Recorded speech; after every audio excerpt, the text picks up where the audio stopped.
What is up, guys? It is the Blue Bloods here, and we are officially kicking off Rivalry Week right here on the Blue Bloods, man. Week 13, and we have a jam-packed week, man. We hope y'all have a great Thanksgiving, but this is the week that if you're a college football fan, you just drool over. It's the start of the FCS playoffs. We have the biggest rivalries of in college football going down this week, and we're kicking it off with our Blue Bloods game of the week. And so if you're new to the channel, smash the subscribe button for one. But two, our game of the week is where if you comment your score predictions below, you predict the exact score and the correct winner, you win our $50 Venmo giveaway. So make sure to do that now and get your picks in. But we have the game, and it's one of the first times that this game would be the game of the week, as we have, I'm going to give y'all the rankings that I think the college football playoff will have. It's a 2 versus 6 matchup in the AP, but I think it's 2 versus 5 this week. Number 2, Ohio State, traveling to number 5, Michigan in the big house, man, and the Buckeyes are an 8-point favorite. As y'all know, at this game, 11 a.m. Central Time kickoff live on Fox. But I think this is going to be a top 5 matchup, and there's no bigger game this weekend than the game this weekend. And it's always a bigger rivalry when these schools cross out letters and won't use letters. We're part of the Off the Ball Network. My guy Mo won't even say the first letter in his name because it's an M, and he's an Ohio State fan. So that's the type of hatred these teams really have for each other. And the divisions on the line, the Big Ten East is on the line, along with the potential college football playoff spot. And both of these programs have everything to gain and also everything to lose this weekend when they match up on the gridiron. Now, the Buckeyes, let's set the stage. The Buckeyes enter this one 10-1, 8-0 in the Big Ten. They're coming off one of the most impressive performances of the entire season in the country, with their just dismantling of Michigan State to the point where, I mean, it changed like, you're looking at the Michigan State season as almost a disappointment now because of what Ohio State did to them last week. And this is going to be their biggest game of the year. CJ Stroud has taken the Heisman lead, and what a perfect stage than this matchup to have another Heisman moment like he had last week. Ryan Day and the Buckeyes are looking to take this game, continue their win streak, and get revenge for last year, this game not being played when Ryan Day said they were going to hang 100 on the Wolverines. Now, the Wolverines, on the other hand, and Jim Harbaugh enter this matchup 10-1, 7-1 in the Big Ten, and Jim Harbaugh has silenced all the doubters in the country this season. This team has played excellent football, and they find themselves in a position to have their first college football playoff appearance. And they're also looking to secure their first spot in Indianapolis under Harbaugh for the Big Ten championship. They're currently riding a 3-game win streak since that upset loss to Michigan State, and this could be one of those program defining signature wins for Harbaugh, Michigan, and this team this weekend. Now, when you look at the series, man, I've already mentioned it's one of the most storied and passionate rivalries in the country, and it stretches back to 1897. The Wolverines lead the overall series 58-51, 6 ties in the history of this game. The Buckeyes are currently riding an 8-game win streak, and Michigan has not won a game since 2011 in Ann Arbor, and have only won 3 games against the Buckeyes since 2000. Now, that's the stage, man. It couldn't be any bigger. It couldn't be any more important. Now, let's get into the keys of the game. And for me, let's start with Ohio State. The keys for Ohio State is going to be the same that I told y'all last week when they played Michigan State, and I was exactly right on what the key was. Ryan Day needs to take the football, hand it to CJ Stroud, say, you see those guys on the outside, all those athletes, get them the football and let them make plays in space. This passing attack is the key. You have to have CJ Stroud, Olave, Wilson, Jackson Smith. These guys have to be playmakers on the outside. When you look at this matchup, it's going to be extremely interesting to see how Ohio State passes the football, what their game plan is when you have a Wolverines defense ranking second in the conference in passing defense with less than 180 yards per game allowed through the air. It's going to be a giant test, but when you look at the identity of this team, as great as Travion Henderson and Mayan Williams have been, this is CJ Stroud's team. And on the biggest games, on the biggest moments, you want to put the ball in your best player's hands. And there's an argument that the top three players on this team reside in this passing attack with Wilson, Olave, Jackson Smith, CJ Stroud. Four of the top five could be found in this passing attack. And when you look at this Buckeyes passing attack, they're so explosive. It's been the biggest part of why they lead the country with 47 points per game. And they're sixth in passing offense in the entire country with over 360 through the air per game. And they lead the country in total offense with over 550 yards of total offense. This team is defined by how explosive and how effective this offense is through the air and also on the ground working off the pass. But it starts with CJ Stroud, man. Listen, there were so many doubters earlier this season about this kid's ability, and he has put all of them to rest. I mean, there shouldn't be one CJ Stroud doubter out there left after what this kid's done this year. Over 71% of his passes completed for over 3,400 yards, 36 passing touchdowns, and 5 picks. He leads the Big Ten in yards per game. He leads the Big Ten in passing touchdowns. He leads the Big Ten in passing efficiency, and he's second in completion percentage. That's elite production for a first year starter. And there was a lot of people, including myself, I'll be the first one to admit it, that I thought this was Quinn Ewers' job to lose next year.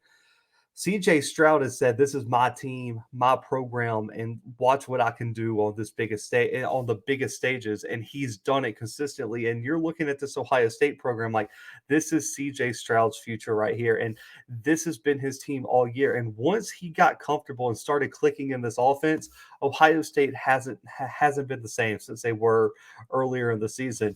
You really look, and I've said on this show that Ohio State over the past few weeks has looked like the second best team in college football. They've looked better than Alabama, definitely looked better than Oregon, as we saw last week. And they really and truly have been clicking all cylinders. And when you look at Stroud, what makes this offense so dynamic, guys? And I mentioned it last week in our Michigan State preview, his ability to attack all levels of the field puts so much pressure on the defense. He can beat you on the short routes where he can be accurate, calm, dump it off to a playmaker, and that playmaker can go make some people miss in space and turn a 5-6 yard pass into a 50-yard gain. And he also is efficient enough and accurate enough to really beat you up over the middle in those intermediate routes in that 10 to 19-yard range. And then he can uncork a deep ball if it's there. And Wilson and Olave have been two of the best receivers in the country and going to create separation and going to get those deep balls. When you look at what he's done, man, just in intermediate routes, over 1,100 yards, 13 touchdowns, and a 93.8 PFF passing grade. And on deep passes, 13 touchdowns, 16 big time throws, and a 93.9 PFF passing grade. This kid is elite at all levels of throwing the football, and that's going to put a lot of pressure on Michigan's talented secondary to play mistake free. They're going to have to play discipline, and they're going to have probably their biggest game of the year. They haven't been tested by a passing attack like they're going to see this weekend, and so that's going to be the biggest test for Harbaugh and this Michigan team is how do you slow down CJ Stroud and get them uncomfortable. Now, the wide receiving core for the Buckeyes, one of the deepest in the country. They have multiple guys who can take over a football game. And so the Michigan secondary is going to be tested in this way. How deep are you? Because it's easy to say we're going to put our number one corner on their number one wide receiver, but they have, in my opinion, they have three true number one wide receivers. Jackson Smith, Garrett Wilson, and Chris Olave would be number one receivers on probably 85 to 90% of the teams in the country. And when you look at Jackson Smith, man, almost 70 catches for 1,100 yards and 6 receiving touchdowns. Wilson, over 60 catches as well, almost 1,000 yards receiving and 11 touchdowns. And then you might forget about him, Olave with 58 catches and 13 receiving touchdowns, which leads the Big Ten. That's the type of production you're getting. And then you have a tight end in Jeremy Ruckert that can be a game changer in the red zone and add even another level to having to guard this extreme passing attack with some linebackers and safeties in one-on-one matchups with a physical presence like Ruckert. Now, Olave, in my opinion, is really an underlooked aspect of this. Smith and Wilson have had great years, but Olave for me is somebody who I think in terms of creating separation, is one of the best in the country. And I think what happens now is these defenses are going to focus so much on Smith and Wilson, who have had bigger years statistically. Olave is going to eat against any third corner in the country. And so Olave for me is the X factor. How does Michigan game plan? Once they put their first and second guy on Wilson and Smith, who guards Olave and how well does he guard him? And that's going to be the challenge this weekend for Michigan. So that's the keys for Ohio State. But for Michigan, it's the complete opposite, man. If you've watched any Michigan game, you know the identity of this team, and that is rushing the football. They have to pound the football and keep that Buckeyes potent offense on the sidelines, and they're going to have to do it against a very solid front of Ohio State, only allowing 102 yards per game, which is second in the Big Ten this season. Now, when you watch this Wolverines offense this season, the focal point has been the rushing attack, man. 15th in the country, second in the Big Ten with over 218 yards per game on the ground, and they lead the Big Ten with 29 rushing touchdowns. Earlier this season, they were running up and down the field. Cade McNamara was just able to sit in the pocket and hand the football off repeatedly, and nobody was able to do anything about it. Now, they've kind of shifted more into being a little bit more balanced, especially due to some injuries at the running back spot, which we'll cover. But for me, this weekend, Michigan has to run the football. If you can't run the football and this turns into a shootout between McNamara and Stroud, that is a recipe for a blowout if you're a Wolverine fan. So if you're coming into the big house this weekend, I need to see Hassan Haskins carry the ball repeatedly. I want it to be ad nauseum that he touches the football. I want fans to be watching like, I need them to pass the football. I am tired of seeing Hassan Haskins running this football. That's how important this is. When you look at Haskins, over 1,000 yards rushing, 13 rushing touchdowns this year. That's top 3 in the Big Ten. He's top 5 in rushing yards. But also, let's not sleep on the fact that Blake Corum might be back this weekend. He's been battling an ankle injury, but they've been hinting at a return, which would be a giant addition for Michigan this weekend and give them that two-headed monster that really was clicking on all cylinders until Corum went down in that Indiana game. Over 700 yards for him, over 6 yards per carry, and 10 rushing touchdowns. Corum and Haskins together, if they can both be healthy and both be available this weekend, could really give Ohio State some problems.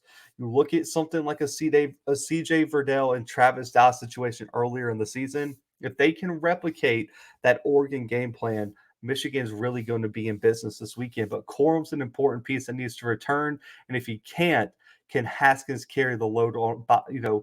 The more of the load by himself. But also, let's not forget Donovan Edwards. Huge breakout performance last weekend, over 170 total yards, 10 catches, a receiving touchdown. This kid is so dynamic and he has such a bright future at Michigan. If Corum can't go, can Edwards put his name on the mat with a big performance this weekend? 150 on the ground this year, 2 rushing touchdowns, 180 receiving and a receiving touchdown last week. Edwards could be the X factor if Corum can't go. And if Corum can go, how do you try to stick Edwards outside and still get him the ball in space? I'm very interested to see how they game plan Edwards this weekend. Now, the Wolverines are going to put a lot of pressure on Ohio State's defensive ends and linebackers because they're going to bounce a lot of runs outside. So you have to set the edge. And if you're a linebacker, you have to have some gap integrity and make sure to play sideline to sideline, because if you let Michigan hit the edge, these running backs can turn a short gain into a monster explosive run. And you have to be physical when you get your hands on them, because they will make you miss if you come in there half stepping or just try to arm tackle. And they're also, able to make things happen in the A gap, which is really going to challenge these linebackers not to over pursuing things. Because if they cut it back inside, this Michigan rushing attack can make some noise. When you look at their edge and A gap rushing, off the edge, they have 12 rushing touchdowns, 22 explosive runs for almost 800 yards rushing off the edge. And in the A gap, 7 touchdowns, 16 explosive runs, and over 600 yards rushing. So they can do it one of many ways. And so this is going to put a lot of pressure on Michigan. On Ohio State to play disciplined defense, not over pursue, stick to their gaps, and also set the edge. You have to be playmakers if you're Ohio State's defense, because if you let the rushing game get going, that's where Cade McNamara is at his best, is when he can work off the play action, work off the run game. And if he gets one-on-one matchups on the outside, these Michigan wide receivers and McNamara can make you pay deep, because that's where he really thrives. So the rushing game sets up the passing game for Michigan extremely well, and that's why this is such a key for Michigan this weekend. Now, the matchup to watch is simple for me. There was no question. I mean, I usually work my previews, as I go, but for the matchup to watch was the first one that I prepared for, because I knew exactly what it was going to be. The Ohio State offensive line against this Michigan defensive line is an NFL matchup that I think scouts, fans, and if you're just a college football fan with no ties to these teams, you have to be drooling over as well. Because the number one goal for Michigan, this Michigan defense, is to get after CJ Stroud. You want to speed him up in his decision making. You want to force him into mistakes, and you want him to feel you even when you're not there. That way, on plays you might not get to him, he still rushes, throws, and makes mistakes. You want CJ Stroud to have nightmares of your defensive ends coming off the edge. That's going to be the goal for Michigan, and they have to live in the Buckeyes backfield this weekend, because the rushing attack for Ohio State can also be a factor with Travion Henderson being as explosive and as physical as he is. So when you look at this Ohio State offensive line, they're second in the Big Ten in sacks allowed this season, with only 13 allowed through 11 games. And the O-line has also paved way for almost 200 yards per game on the ground and over 6 yards per carry. And I mean, listen, you look at Thayer Montford, you look at Paris Johnson, these guys are monsters on this offensive line. And Montford has only allowed 1 sack, no quarterback hits, and only 8 total pressures in 11 games. Montford is having an outrageous year. It could be a potential first-round draft pick for the Buckeyes. And then Paris Johnson as well. No sacks, only 1 QB hit, and 13 total pressures. And all 5 guys for Ohio State have huge futures. And as the season's gone along, they've played better and better. But this is probably going to be one of their toughest tests of the year, because I think you have the 2 best edge rushers arguably in the Big Ten this weekend on Michigan's D line that ranks 4th in the conference with 29 sacks this season. And they've done great against the rush too, less than 130 yards per game. But the 2 X factors for me, if these guys have big games, Michigan has a chance to win this game. Aiden Hutchinson and David Ojabo. These 2 guys are going to be huge for Michigan to have a chance to win this game. Both of them, 10 sacks this season. Ojabo, 10 tackles for loss, Hutchinson, 11 and a half tackles for loss, and they have over almost 80 total tackles combined. They both tie for first in the Big Ten in sacks, and both are tied in the top 11 in tackles for loss in the conference this year.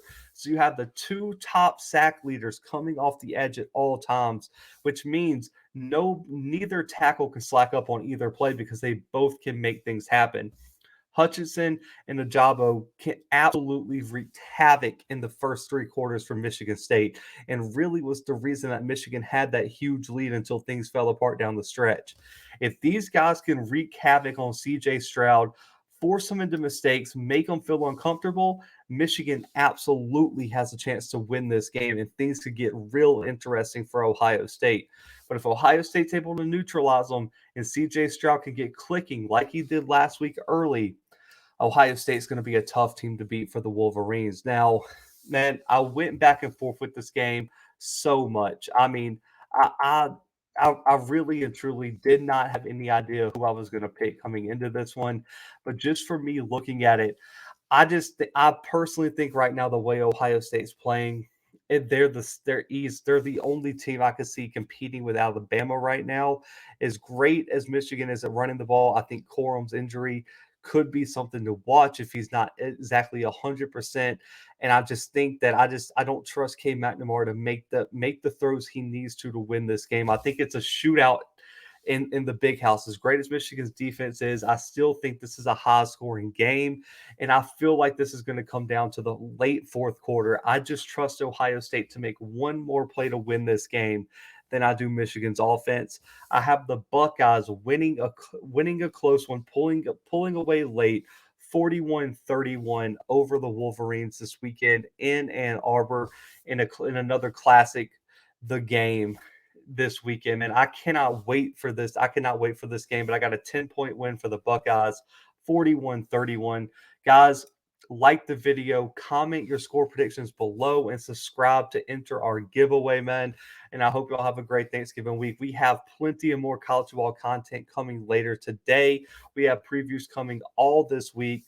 And of course, we got our live mailbag tonight at 6:30 p.m. Central Time. So tune into that as well. But guys, for the Blue Bloods right now, we are out.